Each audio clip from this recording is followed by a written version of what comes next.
আসসালামু আলাইকুম। আমি আজকে গরুর হাড্ডি দিয়ে বিরিয়ানি রান্না করব।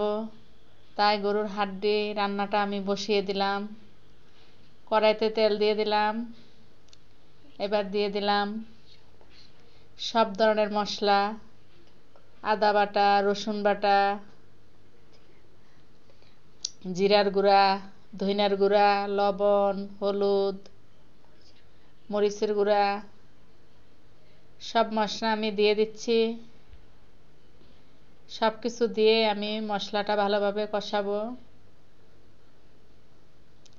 দেখেন আমি মশলাটা কষাচ্ছি। এখন আমি এর ভিতরে একটু পানি দিয়ে দেব। পানিটা দিয়ে মশলাটা ভালো করে কষিয়ে নেব।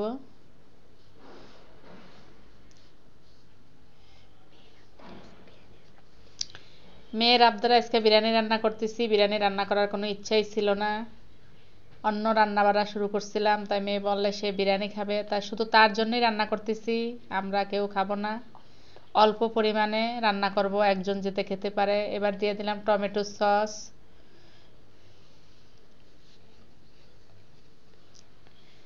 টমেটো সসটা দেওয়ার পরে একটু কিছু সময় কষাইয়ে এবার আমি মাংসগুলো দিয়ে দিচ্ছি।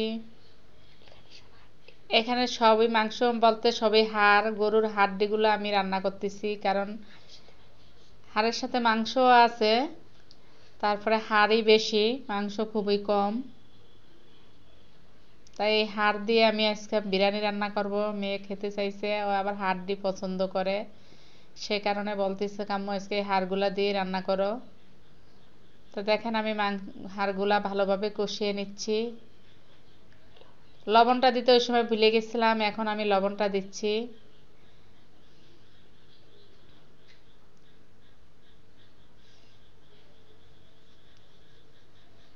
এবার আমি কিছু সময় এভাবে মশলাটা দিয়ে হাড্ডিগুলা কষিয়ে তারপরে আমি এর ভিতরে পানি দিয়ে দেব।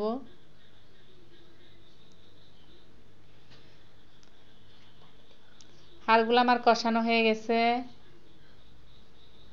এর ভিতরে আমি বিরিয়ানির মশলাটা দিয়ে দেব।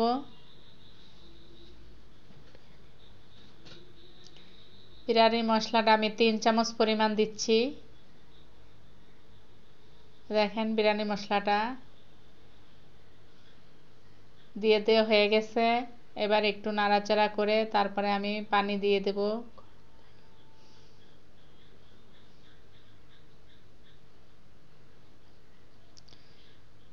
দেখেন আমার হাড্ডিগুলা খুব ভালোভাবে কষানো হয়ে গেছে। এবার আমি এর ভিতরে গরম পানি দিয়ে দিচ্ছি।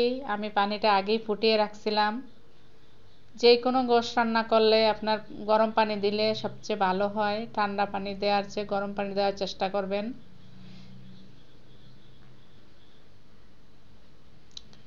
পানিটা আমার একটু বেশি পরিমাণে দিতে হবে, কারণ আমি যাতে হাড্ডিগুলো যাতে ভালোভাবে সিদ্ধ হয়, সেই কারণে। আর এর সাথেই আমি চালটা দিয়ে বিরিয়ানিটা রান্না করব।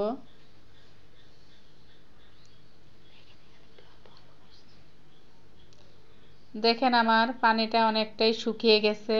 এবার আমি চালটা দিয়ে দিচ্ছি। গোলার চালটা দিয়ে দিলাম। চালটা দিয়ে আমি কিছু সময় একটু নাড়াচাড়া করব, তারপরে আমি পানি দিয়ে দেব। খুব সিম্পল আকারে আমি বিরিয়ানিটা রান্না করতেছি। ঘরে যে মশলাগুলো আছে সেই মশলাগুলো দিয়ে, বাড়তি কোনো মশলা ব্যবহার করিনি। এবার পরিমাণ মতো পানি দিয়ে দিলাম। এই পানিতেই আমার বিরিয়ানিটা রান্না হয়ে যাবে সম্পূর্ণ।